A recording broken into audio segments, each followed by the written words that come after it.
Bom dia a todos.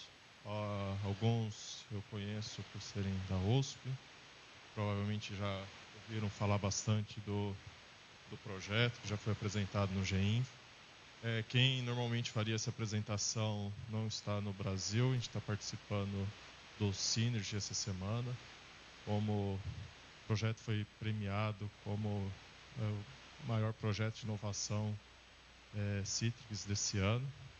Então, a maioria das pessoas que lideraram esse projeto estão lá. Eu tive uma participação em toda a fase de implementação desse projeto.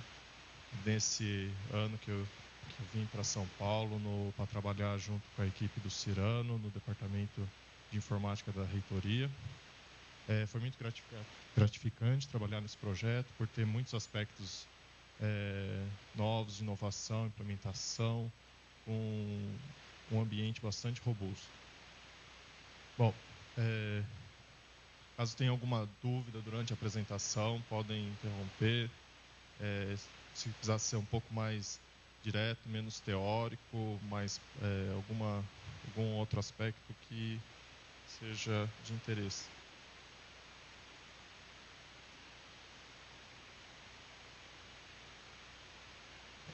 Eu vou iniciar a apresentação falando um pouquinho do cenário da USP. Essa apresentação, ela na verdade é reaproveitada de outras apresentações sobre o assunto, então provavelmente as pessoas aqui presentes conhecem a dimensão da USP, mas vale a pena destacar alguns pontos que são de interesse para esse projeto. Vou passar por alguns conceitos, porque a gente fala muito em computação em nuvem, mas eu percebo uma certa desigualdade do que realmente a gente pode se chamar de computação em nuvem. Por que a USP optou por esse projeto de colocar computação em nuvem? O que nós adotamos para realizar esse projeto e a capacidade no nosso ambiente. Então, como eu diria, sobre a USP, hoje nós temos quase 100 mil estudantes, quase 6 mil docentes, mais de 16 mil funcionários, e o mais interessante desses números, nós estamos chegando na casa de 60 mil computadores. Esses dados são do anuário de 2012.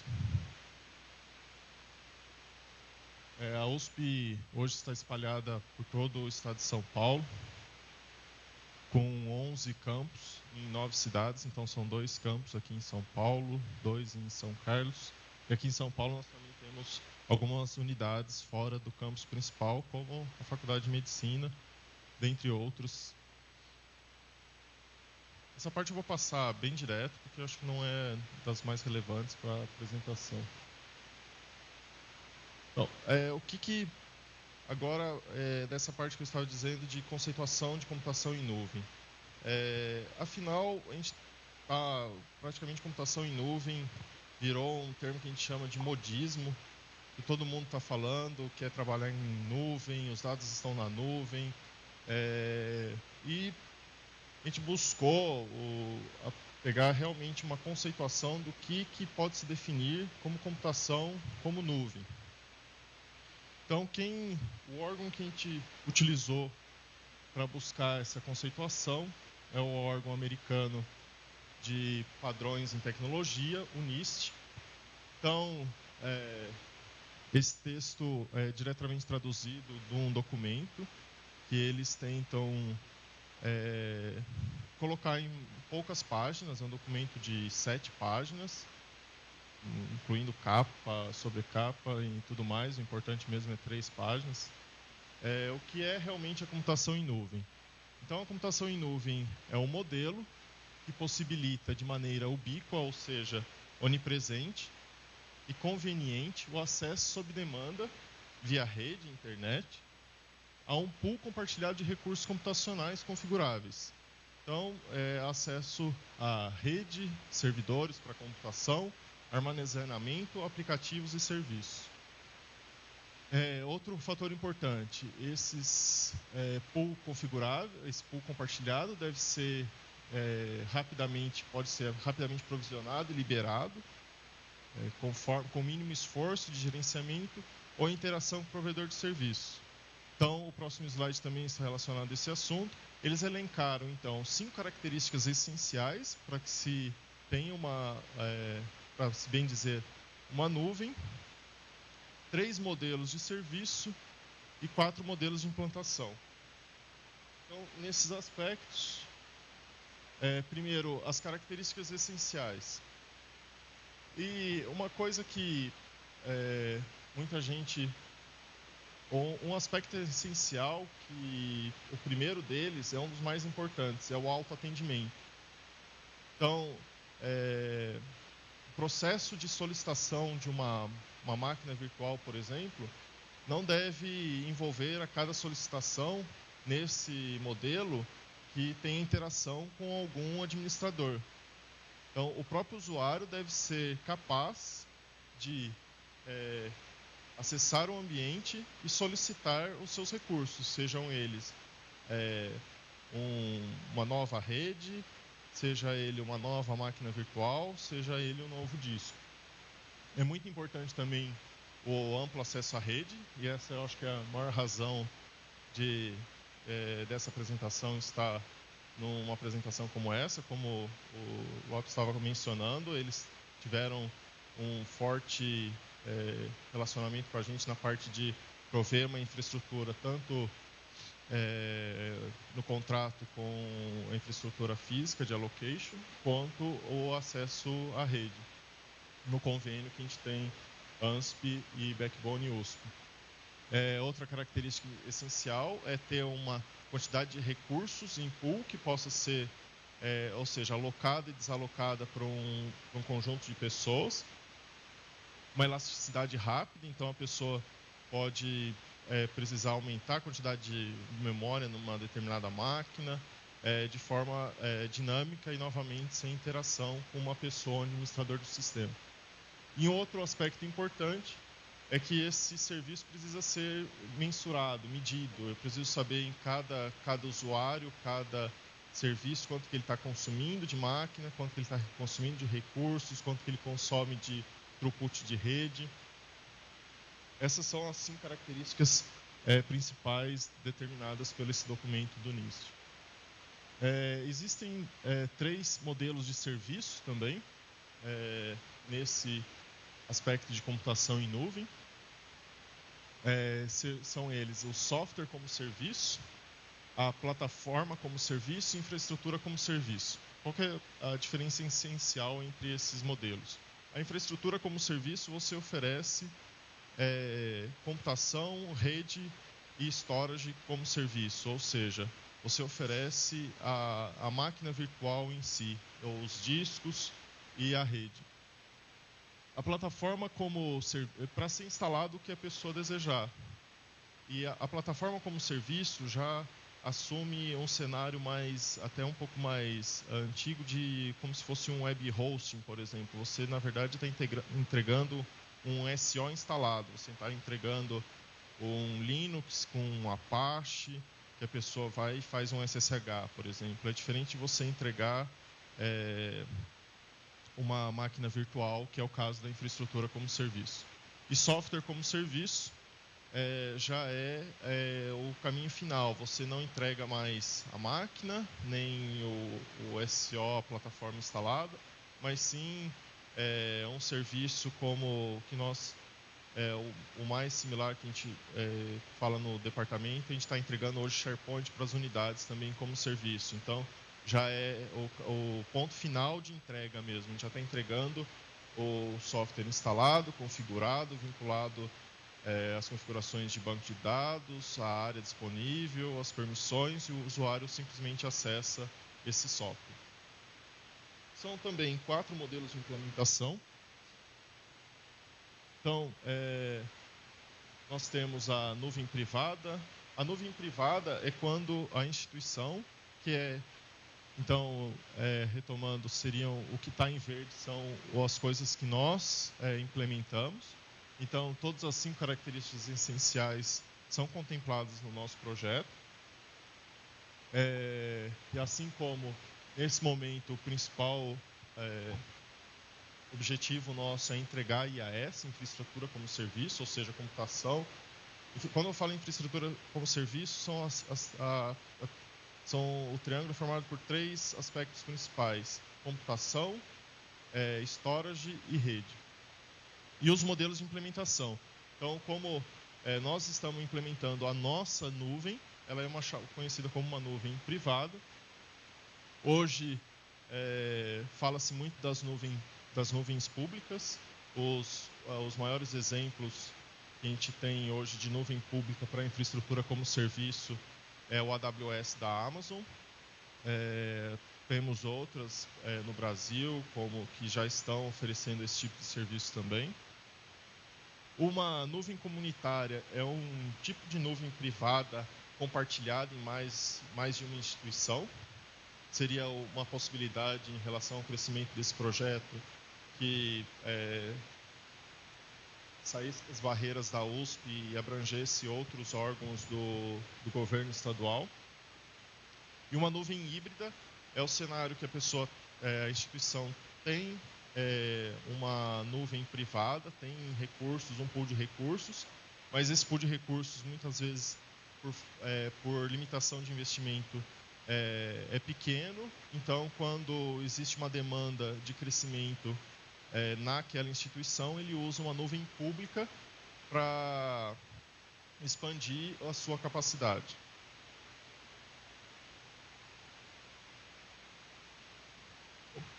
Agora, por que a USP escolheu implementar esse projeto de nuvem? Então, o que acontecia muitas vezes e ainda acontece, na verdade eu tenho 2 exemplos só dessa semana similares a alguns como esse. É muito comum os usuários chegarem para os centros de informática, para as unidades, e chega o usuário assim: eu quero um sistema. Ele não comprou um servidor, ele não tem recurso, ele não sabe onde vai ser instalado, ele simplesmente chega, tá aqui, eu preciso dele para amanhã. Outros casos bastante comuns dentro da universidade, mais no meio acadêmico e de pesquisa. Muitas vezes os alunos, e isso também tive experiências próprias, eu preciso rodar meus experimentos essa semana. E o que muitas vezes acontece nesse caso? Pelo menos por minha visão e experiência.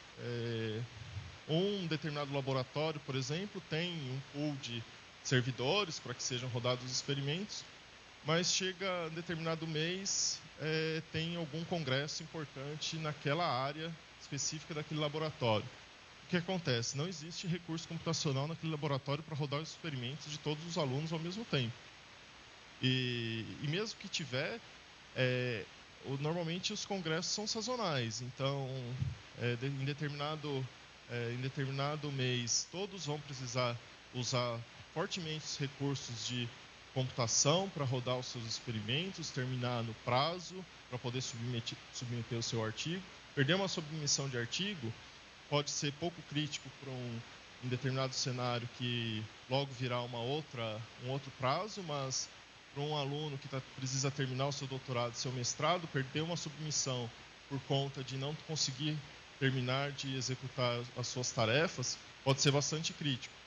E tem essas fases que determinado grupo pode precisar de mais recursos naquele mês, e depois no mês seguinte, logo depois da submissão, ficaria ocioso aquele equipamento dentro daquele laboratório. Então, outro cenário muito conhecido como vantagem de você passar para um ambiente de nuvem o professor, preciso trabalhar na minha viagem no exterior. Então, esse vem de encontro com aquele aspecto de ubiquidade, ou seja, está disponível em qualquer lugar, a qualquer momento. E solicitações de aplicações, dentre outras solicitações. Então, solicitação de um web service, uma lista de solicitações. Pró-reitores normalmente gostam de fazer solicitações com prazos curtos e e sequenciais. Além das solicitações novas, o que acontece? A gente precisa também que o ambiente seja robusto e estável, ou seja, os sistemas não podem ficar fora do ar, os sistemas podem precisar de um aumento de quantidade de recursos num período de inscrição. É muito comum no nosso departamento, com sistemas corporativos, o período de matrícula costuma ser muito crítico em relação à quantidade de acesso de usuários. E isso sempre é sazonal. Se você não tem, então, o pool de recursos que a nuvem provê, você não consegue atender essas demandas de forma imediata. Bom, esse foi as motivações para adotar essa abordagem. Então, essa configuração, acho que alguns daqui estão bastante familiarizados, até provavelmente mais do que eu, com alguns comandos necessários, por exemplo, para que se crie uma rede num ambiente simples, entre uma rede pública e uma rede privada. Então, qual que é a motivação dessa pequena lista de comandos? Não adiantava, por exemplo, que a gente entregasse esses recursos, mas que fosse complexo para os administradores finais, que podem ser usuários com pouco conhecimento em computação. Ele pode ser um usuário simplesmente interessado em rodar uma aplicação final, então ele não tem um conhecimento, por exemplo, de criação de roteamento. Então, de forma análoga a essas discussões de SDN, que esse ambiente precisa é que isso seja feito e configurado, por exemplo, uma aquisição de rede, seja totalmente transparente para o usuário. Então, o usuário pode simplesmente na interface solicitar, sem nenhum tipo de burocracia, intervenção com administradores do sistema. Ele pode, por exemplo, solicitar para adquirir uma nova rede, ou, nesse exemplo, adquirir um novo IP. Quando ele, por exemplo, solicita uma nova rede, significa que essa rede vai ter uma VLAN específica para aquele usuário, para aquele grupo de máquinas que o usuário vai alocar naquela rede. Ele pode também precisar adquirir um novo IP público para o ambiente dele. Isso tudo deve ser feito de forma transparente. Então, diferente daquela lista de comandos, quando o usuário precisa adquirir um IP num ambiente como esse, ele simplesmente concorda com os termos e confirma, e o IP está alocado para aquela account. Simples assim. Bom, uma curiosidade sempre perguntada é, afinal, o que nós adotamos no nosso ambiente, como que nós chegamos a essa implementação. Existe uma arquitetura de camadas muito bem, eu ia dizer muito bem definida, mas o ambiente de nuvem não posso dizer tão bem definida, pois, para se bem dizer, tudo é muito nebuloso. Então, a primeira camada essencial nesse cenário é uma camada de storage. A camada de storage, nós utilizamos o storage da NetApp. Esse storage nos permite, ele utiliza RAID DP, ou seja, uma redundância de dupla paridade. Está distribuído entre 2 data centers, com replicação pelo próprio storage dos dados. Então, uma uniformidade nessa camada de storage me permite ter esses recursos adicionais que não seriam possíveis num ambiente distribuído. Outro recurso interessante que esses storages de grande porte nos permitem é o uso, por exemplo, de deduplicação de blocos, ou seja, você economiza, eu não sei o quanto a audiência está familiarizado com esse tipo de conceito, mas você economiza espaço de armazenamento. Por exemplo, se você tem muitas instâncias do mesmo tipo de sistema operacional. Por exemplo, você tem um Windows instalado em 200 máquinas que estão na mesma área de blocos do seu storage. Os blocos iguais não são duplicados, eles são reduzidos, então isso reduz de 20% a 80% o seu espaço de armazenamento efetivamente em disco, dependendo da situação, o tipo de dado que você está armazenando. Isso ajuda bastante no crescimento do ambiente em termos de espaço em disco. A próxima camada está em conjunto a parte de rede e computação. Nós utilizamos os equipamentos da Cisco para armazenamento, tanto para a parte de networking como para a parte de computação. Eu vou entrar em maiores detalhes de quais equipamentos foram utilizados. Acima da camada de computação, rede e storage, nós temos o chamado virtualizador do ambiente. O virtualizador é aquele cara que é instalado diretamente na máquina. Ao invés, nesses ambientes de virtualização, ao invés de você instalar um SO, você instala um virtualizador que vai conversar com o hardware da sua máquina e permitir que você tenha um conjunto de máquinas virtuais acima dessa camada que converse. E essas duas partes, até esse momento, você teria um ambiente não necessariamente de nuvem. Você teria um ambiente que a gente conhece como um ambiente de virtualização, que já tem crescido muito nos últimos anos. Nós já temos ambiente de virtualização já há pelo menos 3, 4 anos, com toda certeza, que permitem você instalar esse hypervisor diretamente no hardware e, após isso, instalar então as suas máquinas virtuais. Esse hypervisor é aquele que gerencia então o acesso à CPU, o acesso à memória das máquinas que estão instanciadas nele. Em conjunto com o storage não estar diretamente, por isso eu disse que não é algo totalmente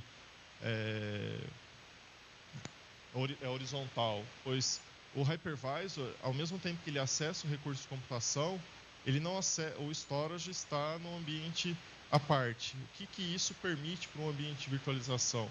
Permite que, em termos de uma falha em qualquer recurso de computação, a máquina possa ser facilmente deslocada para outro recurso computacional, pois o disco da máquina não está naquela máquina, está sim no storage.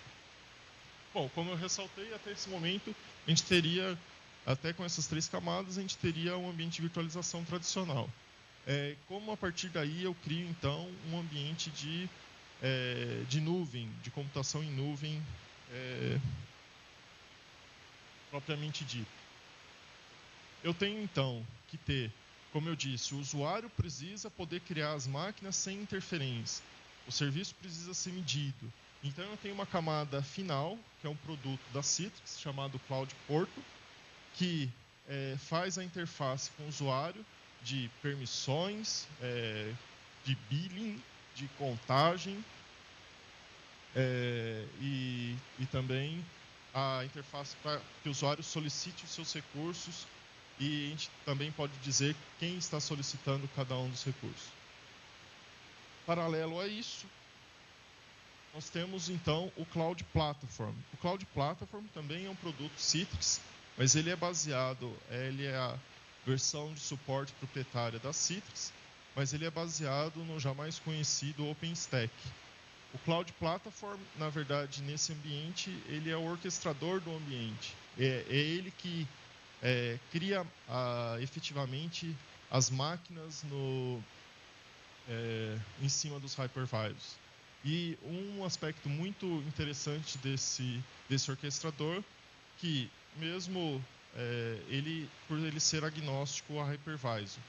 Então, na nossa arquitetura, a gente iniciou utilizando o Zen como hypervisor, mas nós já temos alguns clusters também de VMware para atender algumas demandas específicas. Então, no mesmo hypervisor, através do mesmo portal, eu posso ter uma diferente gama de hypervisors rodando abaixo disso. Então, acima do Cloud Platform, nós temos, então, propriamente dito, as máquinas virtuais. As máquinas virtuais são instanciadas, geradas e criadas pelo Cloud Platform, mas elas estão efetivamente rodando dentro dos hypervisors que esse Cloud Platform foi e criou essa máquina. Então, a gente pode ter Windows, Linux, e nós já temos também num projeto. Então, esses 4 primeiros blocos são o que a fase inicial do projeto prevê oferecer para todas as unidades da USP, que são realmente a possibilidade dos usuários criarem suas máquinas virtuais em qualquer um desses sistemas operacionais. Uma outra fase, e que já é realizada dentro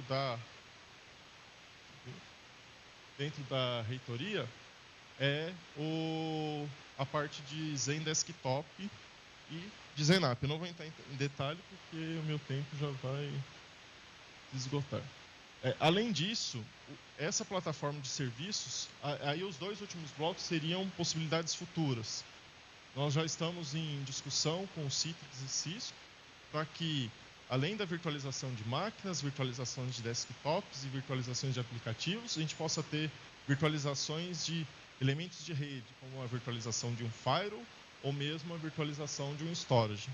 Nesse caso, em contato com a NetApp. Como eu disse, nós não ficamos presos ao hypervisor da Zen. Nós já temos alguns clusters em VMware. Bom,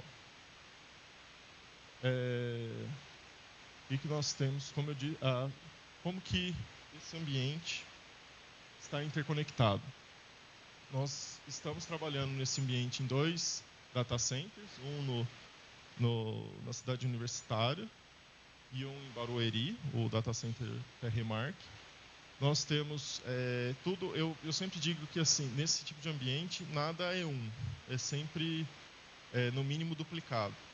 Então a gente começa com dois suítes de agregação em cada data center. Esse suíte de agregação, ele trabalha tanto a nossa rede de SAN quanto a nossa rede de dados. A seguir nós temos essas interconexões estão tudo a 10 gigabits, mas eu já soube de propensões de que isso fosse aumentado para uma rede de 100 gigabits. Então, eu acho que eu preciso chegar mais próximo para explicar isso. Então, esses são os suítes de agregação, Nexus 7000. Abaixo deles estão interconectados, então, os storages, sempre percebam, sempre com redundância, no mínimo 2 links em cada controller. Então, nós temos 4 controllers de storage.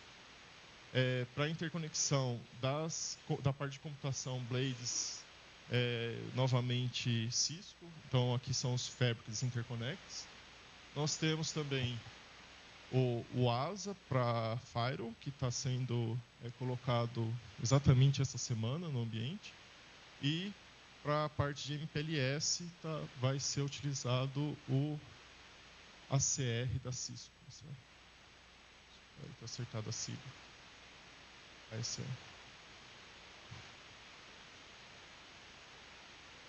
Bom, capacidade do ambiente. Nós então temos os ASRs, são 2 suítes de borda, que a gente planeja colocar as interconexões de levar o MPLS de dentro do ambiente de nuvem até a camada final da unidade. Os 2 switches de Nexus 7000, os firewalls Cisco ASA, tudo as interconexões. A parte de processamento é composta pelos Fabrics Interconnects. E nós temos então, aqui eu acho que começam os números que impressionam, e até hoje eu me impressiono com qualquer conta que eu faça nesse tipo de ambiente. Então nós temos 60 chassis com 8 blades em cada.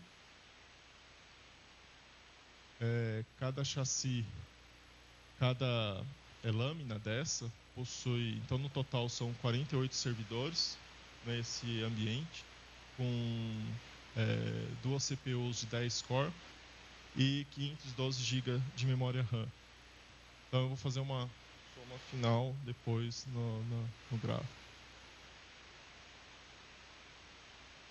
A parte de armazenamento, então são 8 controllers de storage com 192 GB de memória RAM, 24 interfaces, 3 TB de flash cache. Isso me dá um total de 10 TB de armazenamento no ambiente. Então, uma comparação, aqui é uma comparação do que nós temos hoje com o que a USP já tinha. Então, em termos de servidores, a nuvem representa hoje 1/4 do total da USP de servidores, mas representa 90% da quantidade de máquinas virtuais que possibilitem ser criadas. Então, nós temos uma estimativa que o ambiente suporte 38.000 máquinas virtuais. O total de memória naquele ambiente, com as 480 lâminas, chega a 246 teras de memória RAM. Então, novamente, nós temos quase 10 vezes mais memória do que tudo que nós tínhamos.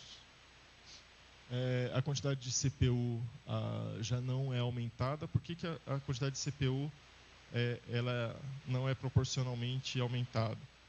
Quando o ambiente é distribuído, as CPUs ficam muito tempo ociosas. Então, no ambiente mais concentrada, a necessidade de CPU diminui.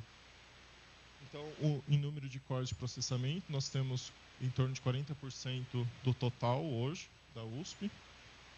E, novamente, em termos de storage, nós tínhamos no ambiente legado cerca de 2 petas, né? 2.000 teras. E hoje eu falei 10 petas no slide anterior. É peta. Tá.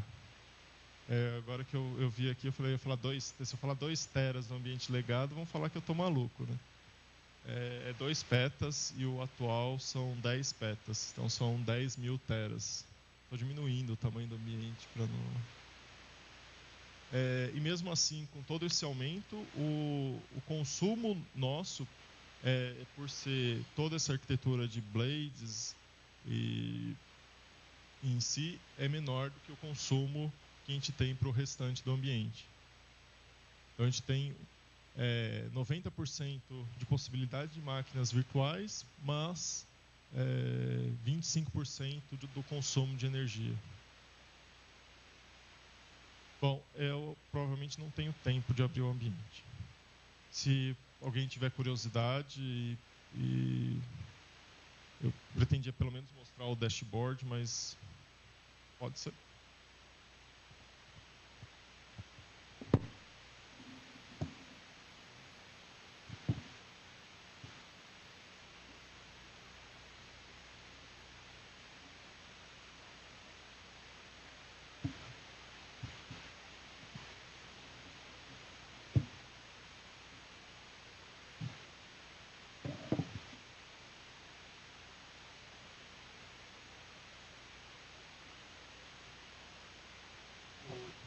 usuários autenticam com a senha integrada única da USP, mas eu vou fazer o acesso, para ser mais rápido, um acesso administrativo ao ambiente.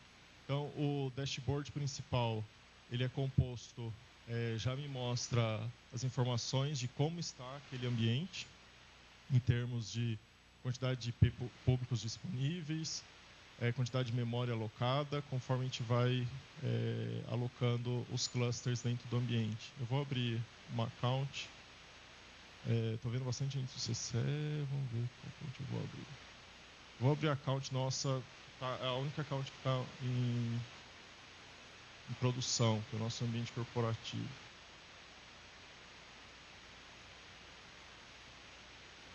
Então, essa é a visão mais similar à visão dos nossos usuários do ambiente. Então, nessa página inicial, ele já vê a quantidade de máquinas em execução naquele ambiente, a quantidade de storage utilizado, a quantidade de transferência de dados.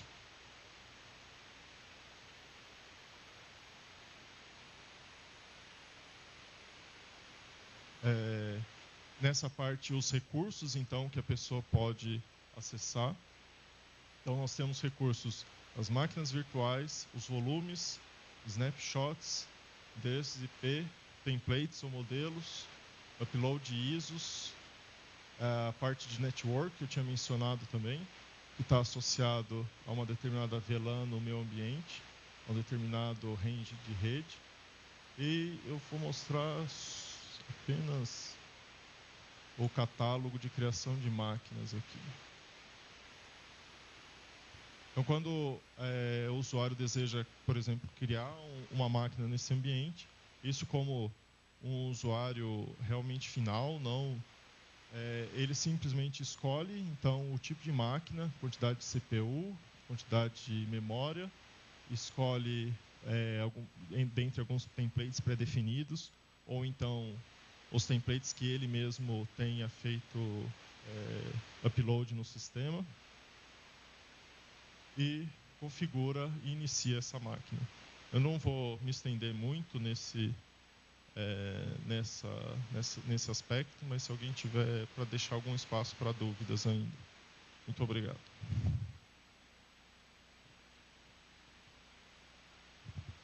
Obrigado.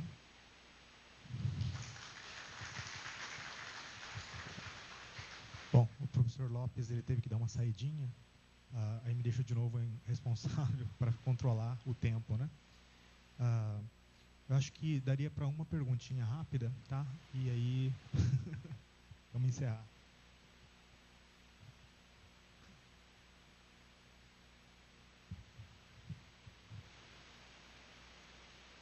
Que era a mesma, por coincidência. Teria muitas perguntas, porque eu sou lá da UFSCar e a gente está passando por uma experiência aí de especificar uma nuvem, né? Que se tudo der certo a gente está comprando ano que vem. Não é, comparada com a da USP aí, somando recursos, infraestrutura, tudo, a gente chega aí no primeiro passo a uns 5 milhões. Então é uma fumacinha, mas a gente espera fazer chuva com ela, né? Então teria um monte de perguntas aí. Uma pergunta e depois uma provocação, uma reflexão, né? A pergunta que eu fiquei curioso para saber o teu orquestrador de nuvem, que colocou ali Cloud Platform, né? Eu não sei se é o Zen Cloud Platform, se é um OpenStack. Né? O proprietário, é o Cloud Platform. Eles já mudaram o nome. Quando fala em Cloud Stack ou era o OpenStack, é o da Apache Foundation, o Open Source. O Cloud Stack, que é o da Apache, o OpenStack Isso, correto. Open Source. Aí o Cloud Platform é o produto proprietário mesmo da Citrix. Okay. Eles vendem como Cloud Platform, mas assim, em termos de similaridade, ele tem bastante relacionamento. Ele é o Cloud Stack da Citrix. Da mesma forma que eles fizeram com o Zen Server, que adquiriram e provém suporte. O mais importante, na verdade, quando você sai do open source e passa para o proprietário, na verdade, é o suporte. Ok. E ele consegue conversar com o teu cluster de VMware que você mencionou? Sim. Ok. A gente implementou um cluster de VMware e a única coisa que está faltando ainda no cluster de VMware que seria um aspecto até relacionado à apresentação de SDN, é o Nexus 1000V, que a gente pretende colocar nessa parte de VMware também. Ok. Um comentário que eu queria fazer, rapidinho, Não. é o seguinte, enfim, a USP está montando uma cloud de grande porte aí, né? Outras universidades estão começando também, eu acho que no próximo ano é a tendência que vários criem, né? Eu acho que a gente tinha que pensar aí para daqui 1 ano, 2 anos, talvez, por que não federar alguns recursos, né? Para reforçar a infraestrutura de pesquisa do Estado de São Paulo, né? A FAPESP tem batido muito nessa tecla de ciência. É claro que não para aí, né? Mas talvez a infraestrutura seja um primeiro passo, ou enfim, um passo aí nesse caminho. Eu não deixei de mencionar ali o nuvem comunitária, né? Esse aspecto que você está mencionando talvez ficado escondido, mas está naquela terminologia ali de você não se sair da barreira da sua instituição. Tem conversa nesse sentido, sim. Ok, obrigado. Muito obrigado.